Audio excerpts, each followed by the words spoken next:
নাস্তা দিলে মনে করতাম আরেকটা সকাল হয়েছে, আরেকটা ভোর হয়েছে, আমি আরও হয়তো নতুন একটা দিন পেলাম।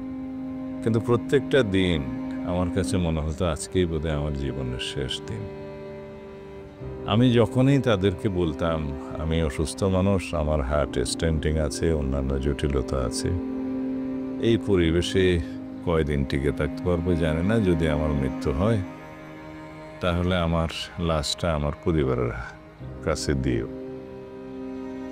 এটা বলার কারণ ছিল তখন শেখ হাসিনার ফ্যাসিস্ট সময়ে গুমের সংস্কৃতি চালু হয়ে গেছিল, লাশ পাওয়া যেত না, তারা ক্রস ফায়ার দিয়ে লাশ গুম করে ফেলত।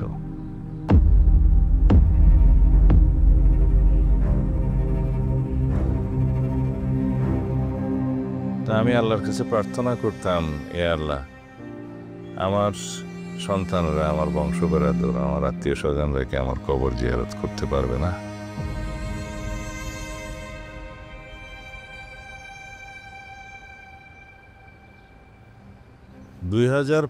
সাল মার্চের 10 তারিখ রাত আনুমানিক 9টা থেকে 9:30 হতে পারে।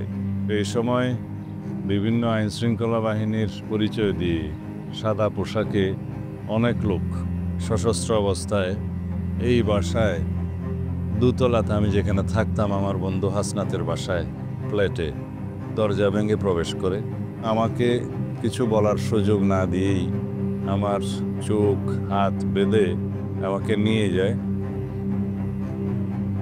র্যাবের লোকজন উঠে নিয়ে গেছে তাকে। র্যাবের কাছে সালাউদ্দিন আছে, সালাউদ্দিনের যদি কিছু হয় তাহলে কিন্তু তার পরিণতি খুব ভালো হবে না। তার পার্টির যুগ্ম সম্পাদক বলে না, তার নাকি খবর পাওয়া যাচ্ছে না। এখন আমার প্রশ্ন, একটা বস্তা ময়লা যে বের করলো, ওর সাথে উনি আবার সালাউদ্দিনকে পাচার করে দিছে কিনা?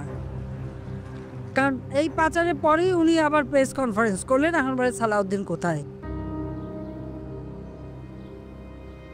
তার জন্যই আমি ইঞ্জিনিয়ারিং অ্যাকচুয়ালি স্নাতকোত্তরটা শেষ করি। অ্যাকচুয়ালি ওনারই ইচ্ছা ছিল, কিন্তু যেদিন আমি ওনাকে বলতে যাব যে মানে আমার ইঞ্জিনিয়ারিং শেষ হলো, আমি তাকেই খুঁজে পেলাম না।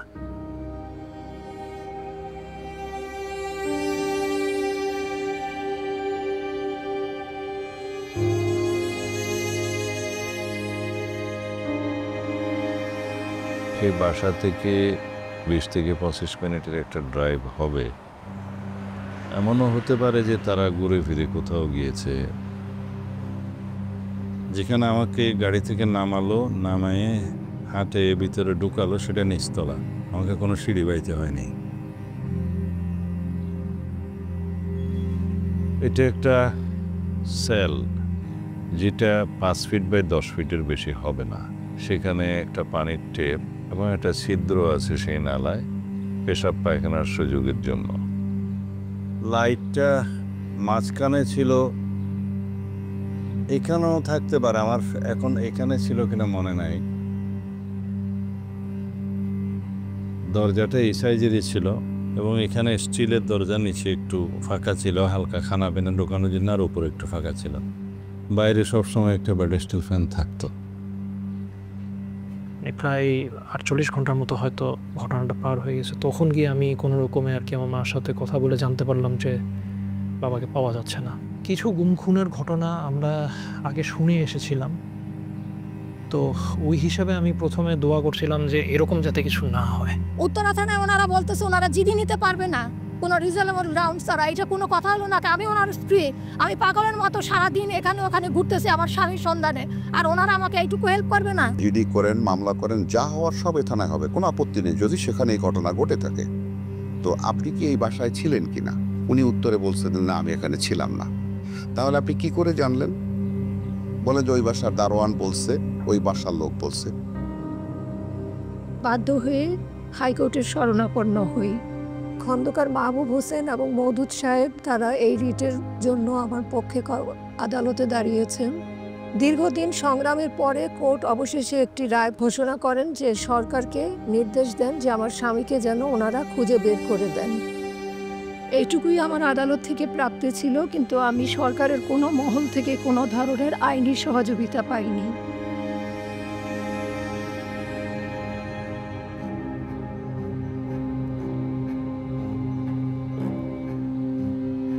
আমি সবার দুয়ারে গিয়েছি আমার স্বামীকে খুঁজে বের করে দেওয়ার জন্য। আমি সবার সাহায্য চেয়েছি। আমি প্রধানমন্ত্রীর অফিসে গিয়েছিলাম, কিন্তু আমাকে গেট থেকেই বিদায় করে দেওয়া হয়েছিল। র্যাব 1, র্যাবের হেডকোয়ার্টার, যেখানে র্যাবের ডিজি বেনজির আহমেদ বসতেন, সেখানেও গিয়েছিলাম। বেনজির আহমেদ আমাকে পাগল বলে ওনার রুম থেকে বের করে দিয়েছিলেন।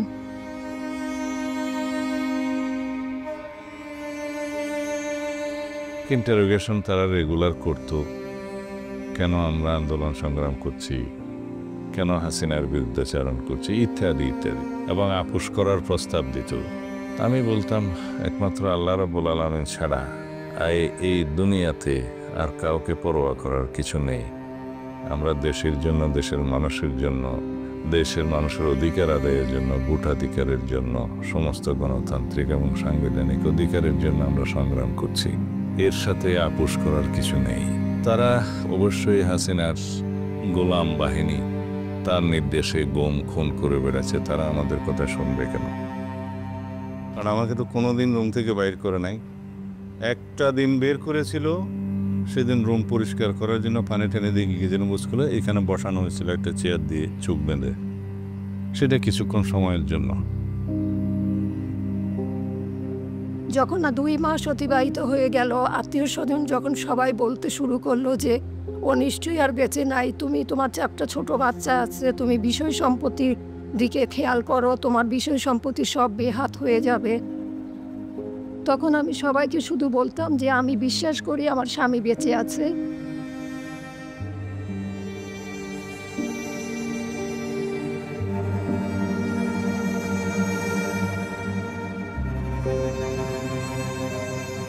ষট্টি দিন পর্যন্ত আমাকে বন্দি করে রাখে। যেদিন আমাকে সেখান থেকে বের করে, সেদিন গাড়িতে তোলার সময় আমাকে তারা বললো যে আপনাকে একটা জায়গায় নিয়ে যাব, ফিরে আসতে হয়তো 2-1 দিন লাগতে পারে। তখনও আমার বিশ্বাস হচ্ছিল না তারা আমাকে ছেড়ে দেবে। আমাদের এলাকায় একটা গুজব উঠছিল যে পূর্ব জাফলং ইউনিয়নে ডাকাতির একটা সম্ভাবনা আছে। একটা 30-35 মিনিট আমি বাজার থেকে আসতেছি, আসার পরে দেখি 6টা গাড়ি আমাদের 2 ব্রিজের মধ্যেখানে। আমরা যে যার এলাকায় পাড়া মহল্লা আমরা জড়ো অবস্থায় ছিলাম, যাতে সত্যিকার অর্থে যদি কোনো ডাকাতের আক্রমণ হয়ে থাকে প্রতিহত করার জন্য আমরা দেশীয় লাঠিসোঁটা নিয়ে আমাদের পাড়া মহল্লা আমরা পাহারা দিচ্ছিলাম। পরের দিন প্রায় 2-2:30টার সময় শুনতে পাই সালাউদ্দিন স্যার এই শিলংয়ে প্রত্যক্ষ অবস্থায় পুলিশে পাইছে। তো আমরা সন্দেহ এই গাড়িগুলো উনিরই পাচার করছে। আমার মা যেহেতু আন্তর্জাতিক অনেক সংস্থার সাথে ওই সময় যোগাযোগ করেছিল, বিশেষ করে ধরেন অ্যামনেস্টি, তারা আমাদেরকে সহায়তা করার আশ্বাস দিয়েছিল। যারা এগুলোর সাথে এখানে জড়িত তারা হয়তো জিনিসটাকে খুবই রিস্কি মনে করছিল, সেই হিসাবে হয়তো তারা বর্ডার পার করে তাকে ওখানে ফেলে দিয়ে আসলো।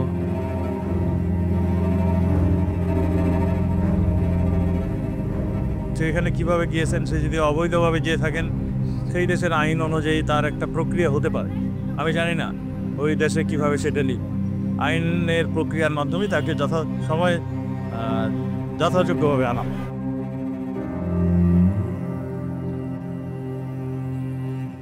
একটা নির্জন রাস্তায়, পাহাড়ি রাস্তায় একটা ফুটপাতে আমাকে নামিয়ে দিয়ে বললো ইউ আর ফ্রি নাও।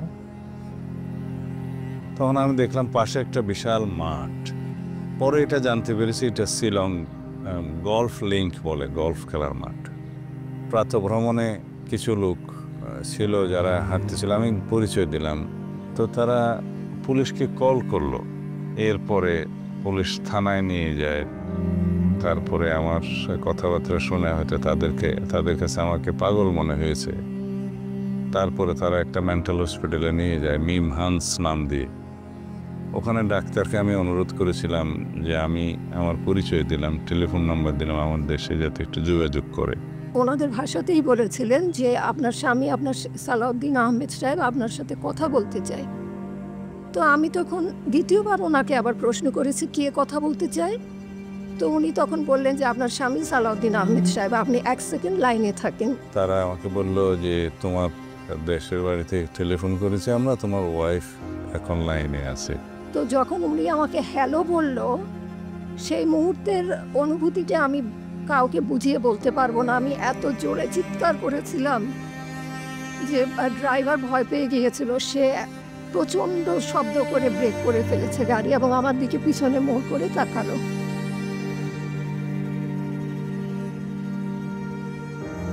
যখন উনি আমাকে জানাতে পারলো যে ওনার সন্ধান পাওয়া গেছে, আমি যাচ্ছি,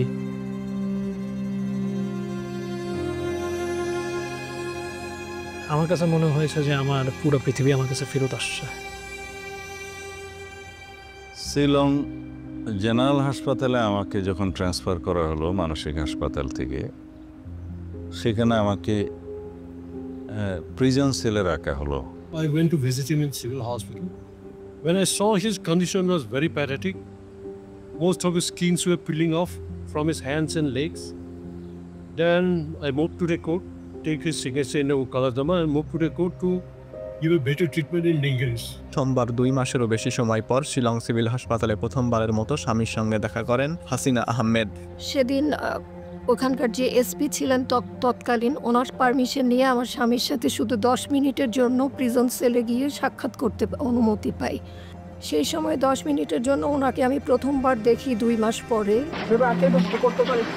না, আমি তো বাঁধা ছিলাম, মামা বাঁধা ছিল, হাত বাঁধা ছিল। একটা লং জার্নি, মনে হয় 12-14 ঘন্টা হবে। জেলের যে এসপি সাহেব, উনি 2 মিনিটের জন্য ওনাকে একটা ফোন কল অ্যালাউ করে। ওই 2 মিনিটের 2 যুগের মধ্যে আমি কোনো পার্থক্য পাইনি তখন। ওটা হাজির করার জন্য ওখান থেকে একটু সুস্থ হওয়ার পরে নিয়ে আসলো। তখন আমাকে নিয়ে আসা যাওয়ার আগে পিছনে আমার সাথে অনেকটা স্পেশাল ফোর্সের মতো, হয়তো কমান্ডো টাইপ বা ব্ল্যাক ক্যাট টাইপ কেউ 2-3 গাড়ি থাকতো, কেউ দেখা করতে পারতো না। During the trial period, even raw people were all around, moving around me as a professional. Although I never talked to them, I know that they are raw people and all. They watch the movement of Salahuddin, watch my movement, all these things. So as a professional, I have to do my duty to ask my client and I take it. Serious অসুস্থ হয়ে পড়লাম। তখন court আমার অবস্থা দেখে বললো যে তাকে ইমিডিয়েটলি আবার হসপিটালে পাঠানো হোক, প্রিজন সেলে রাখা হোক। And he want to take the court permission to go for treatment in Vedanta. So that permission also I took out, which is security provided him. প্রায় সময় মনে হতো হয়তো আমি জীবিত অবস্থায় আর দেশে ফিরতে পারবো না। আমি সাংঘাতিক অসুস্থ হয়ে পড়ছিলাম। আমার 2টা মেজর সার্জারি হয়েছে আমার শরীরে, একটা কিডনিতে আর একটা ঘাড়ে।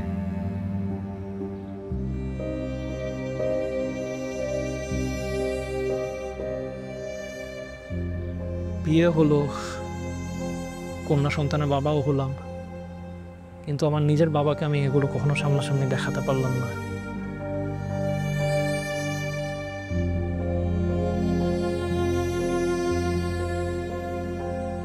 When the trial started, then I've gone through the church and there was few witnesses who saw him in the morning. They were examined, cross-examined by me.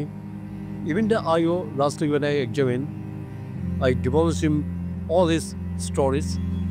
Have you visited any BSF, any border security force to know any cars traveling like this?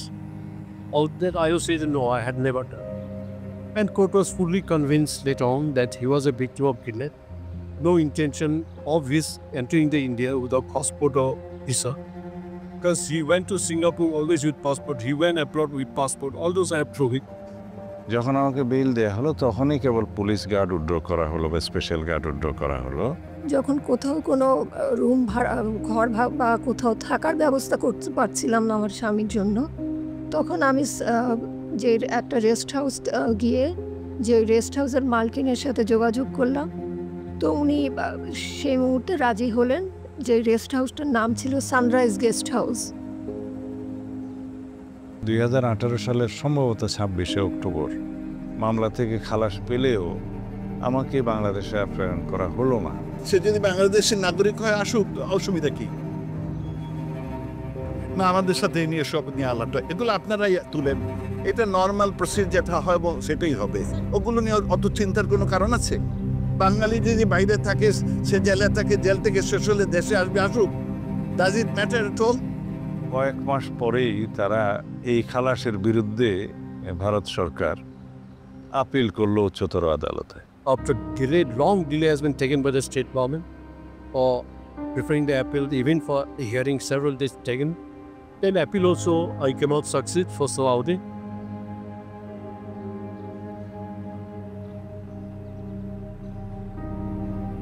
দুই সপ্তাহ পর পর বা এক মাস পর পর থানা থেকে পুলিশ আসতো, র্যাব থেকেও লোক আসতো, উদ্ভট কিছু প্রশ্ন করতো।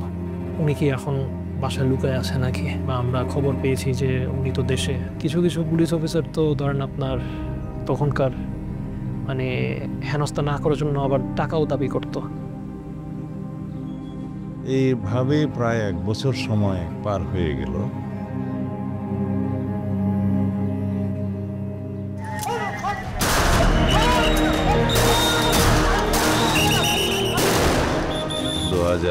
সালের বাংলাদেশে অভূতপূর্ব এই শতকের সবচাইতে উল্লেখযোগ্য রক্তাক্ত গণ অভ্যুত্থান হলো। দেশ ফ্যাসিস্ট মুক্ত হলো, ফ্যাসিস্ট শেখ হাসিনা পালিয়ে যেতে বাধ্য হলো। আমরা দিল্লি সরকারের কাছে মেঘালয় রাজ্য সরকারের মাধ্যমে যোগাযোগ করলে তারা ব্যবস্থা নিল।